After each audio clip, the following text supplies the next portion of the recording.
ওপেনিংয়ে সৌম্য, তার সঙ্গী হবেন তানজিদ তামিম। একাদশে থাকবে 3 পেসার ও 2 স্পিনার। ভারতের বিপক্ষে ম্যাচের আগে এবার পাকিস্তানের বিপক্ষে মাঠে নামছে টিম টাইগার্স।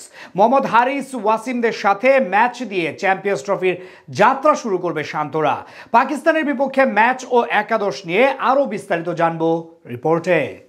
দরজায় করোনার চেয়ে 2025 চ্যাম্পিয়ন্স ট্রফি দিনের হিসেবে মাত্র এক সপ্তাহ বাকি আছে মেগা টুর্নামেন্ট, যেখানে বাংলাদেশের অভিযান শুরু হবে ভারতের বিপক্ষে 20 তারিখ ম্যাচ দিয়ে। তবে তার আগেই এবার পাকিস্তান শাহিনসের সাথে মাঠে নামতে হচ্ছে শান্তদের। টুর্নামেন্ট শুরুর দুদিন আগে মোহাম্মদ হারিসদের সাথে একটি ম্যাচ খেলবে শান্তরা, যেই ম্যাচ দিয়ে পরীক্ষা নিরীক্ষা করবে নিজেদের সেরা একাদশ। বিগত কয়েকটি আইসিসি ইভেন্টের মধ্যে এবারই প্রথম বড়সড় কোনো চমক না দিয়ে ঘোষণা করা হচ্ছে টাইগারদের স্কোয়াড।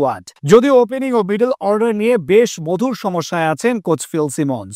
একই পজিশনে একাধিক ক্রিকেটার ফর্মে থাকায় এখন সেরা কম্বিনেশন খুঁজতে ব্যস্ত টাইগার টিম ম্যানেজমেন্ট। এদিক থেকে টাইগারদের ওপেনিং পজিশনে থাকতে পারেন দুই বাহাতি সৌম্য সরকার ও তানজিদ তামিম। ব্যাট হাতে দুর্দান্ত ফর্মে আছে এই জুটি। সৌম্যের হালকা ইনজুরি থাকলেও তামিম আছেন চেনা ছন্দে। বিপিএল এ হয়েছিলেন সেরা উদীয়মান ক্রিকেটার, ছিলেন দ্বিতীয় সর্বাধিক রানের মালিক। 3-এ স্বাভাবিকভাবে থাকবেন দলপতি নাজমুল হোসেন শান্ত।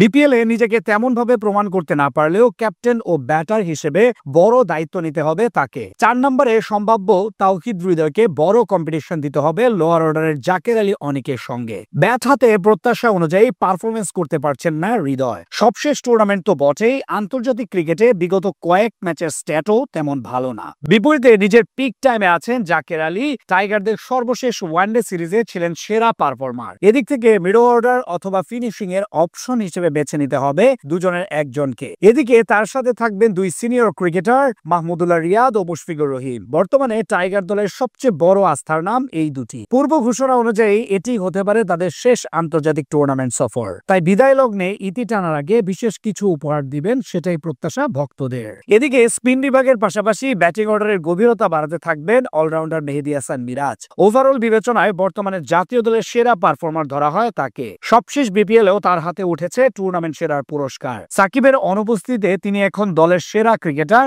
তার সাথে স্পিন ডিপার্টমেন্ট সামলাতে পারেন লেগ স্পিনার রিশাদ হোসেন। এছাড়া পেস ইউনিটে থাকবেন 3 জন। এক্ষেত্রে তাসকিন আহমেদের সঙ্গী হতে পারেন কাটার মাস্টার মুস্তাফিজুর রহমান ও speed star Nahid Rana. Champions ট্রফিতে বাংলাদেশের সবচেয়ে বড় সামর্থ্যের জায়গা পেস বিভাগ। তাই টুর্নামেন্ট শুরুর আগে নিজেদের ঝালিয়ে নিতে এটাই মোক্ষম সুযোগ তাসকিনদের সাথে। বাংলাদেশের বিপক্ষে প্রস্তুতি ম্যাচের জন্য এরই মধ্যে ঘোষণা করা হয়েছে পাকিস্তান শাহিনসের স্কোয়াড। টুর্নামেন্ট শুরুর দুদিন আগে মোহাম্মদ হারিসদের সাথে একটি ম্যাচ খেলবে শান্তরা, যেখানে অধিনায়ক মোহাম্মদ হারিস বাদেও আছেন ওয়াসিম জুনিয়র ও আমির জামালদের মতো তারকারা।